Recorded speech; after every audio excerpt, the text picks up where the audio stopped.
hearts see. As you see, convict of sin and righteousness and judgment. Because this is a most holy place. Thank you for Jesus. We pray in his precious name. All God's people said? Amen. Well, you know the story. We had a great illustration. But what you probably don't know is that this is, or was, Baal's sacred place. This was where he was on his home turf. And when Elijah said, let's do this here, Ahab had to have been excited.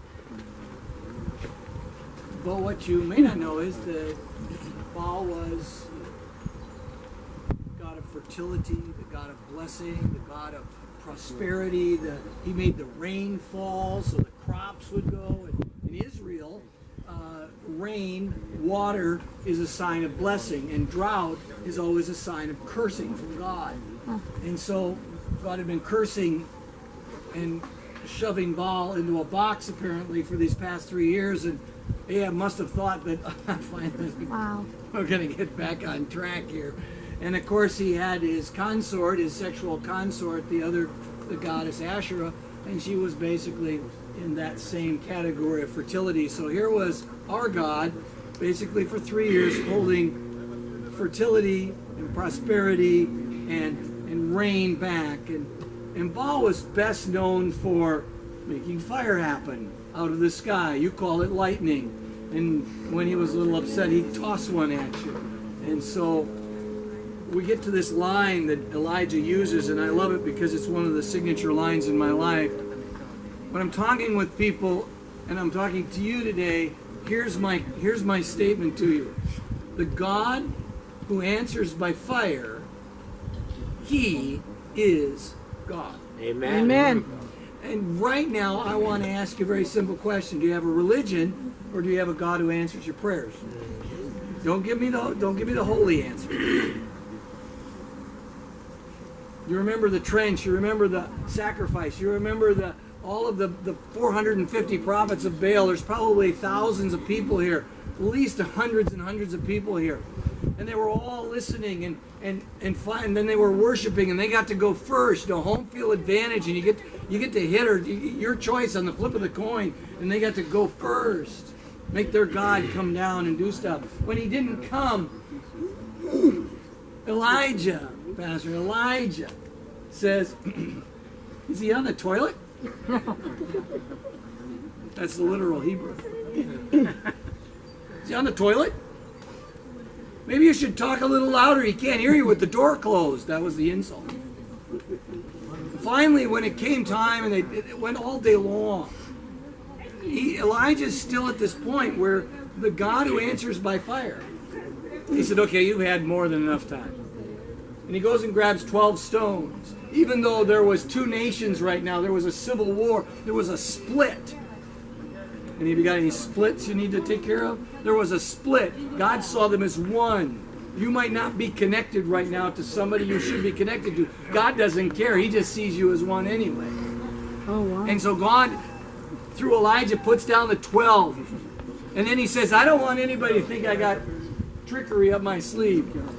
He says, let's throw down some water here. Buckets and buckets of water. He drenches the altar. And then he just prays a simple prayer. Publicly. Talk about putting it all on the line. Answer me, so that this people will know you, the Lord, our God, and that you have turned their hearts back. Simple prayer. The text says that the lightning fell from heaven. It consumed the burnt offering. It consumed the wood. Are you listening? It consumed the stones. Look where you're sitting. Lightning that ate stones and the dust, and it licked up all the water out of the trench. Wow. As if it wasn't there anymore. And I got a simple question for you. When you pray very non-eloquently, but you put it all on the line, does God answer for you? Because only the God who answers by fire God.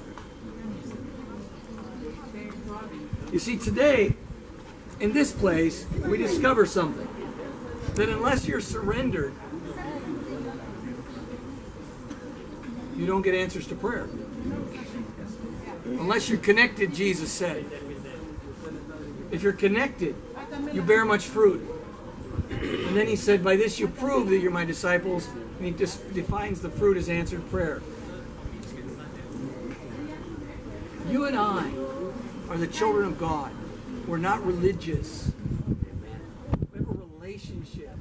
Amen. And the God of the universe isn't out there somewhere. If we're truly his, he's here. Amen. And the evidence of his residence is not our theology. It's the fire. Amen. And the fire is, answer me, Lord, so that these people will know that there is a God. You are God. And you have come to turn their hearts back to you. That's what that statue's about. You see, because the nation had decided that if God, our God, wasn't up to the task, they'd have a backup. And they had Baal. And Baal, here he was, backup God. Who are you relying on? Your money? That other person outside the relationship? Santo. Your anger? Your greed?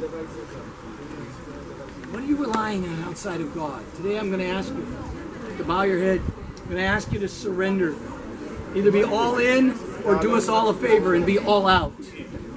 But do not halt, as Elijah said at this mountain, do not halt between two opinions. If God is God, he'll answer by fire. Amen. But if you're going to halt between two opinions, may I fast forward to the book of Revelation and say, Jesus is going to say, you make me sick, I'm going to vomit you. I don't do two, I do one. Me and me alone. Amen. And I'm here to tell you, on November 11th, 2017, my wife stepped into heaven. And I'm here to tell you, there's a God in heaven who Amen. answers by fire. Amen. Start asking for the big things. Because our God only does big things. Amen. Father, right now with our heads bowed and our eyes closed, I know there's someone here, maybe several someones, who need to go all in. They've been halting between their opinion and your opinion. They've been holding back. And just like those people of Israel that came to watch the show, when Elijah said, if God is God, serve him. And if Baal is God, serve him. Pick one, the true one. And the people didn't answer because they didn't like that proposition. I know there's probably someone right now who doesn't like this devotional because they're halting between two opinions, between what they want and what you want. And I'm asking you right now by your Spirit of God, I'm just asking you to convict them of that sin of rebellion.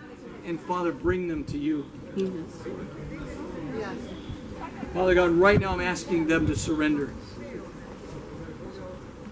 I'm asking them to get to the place where they can say, not my will, but yours be done.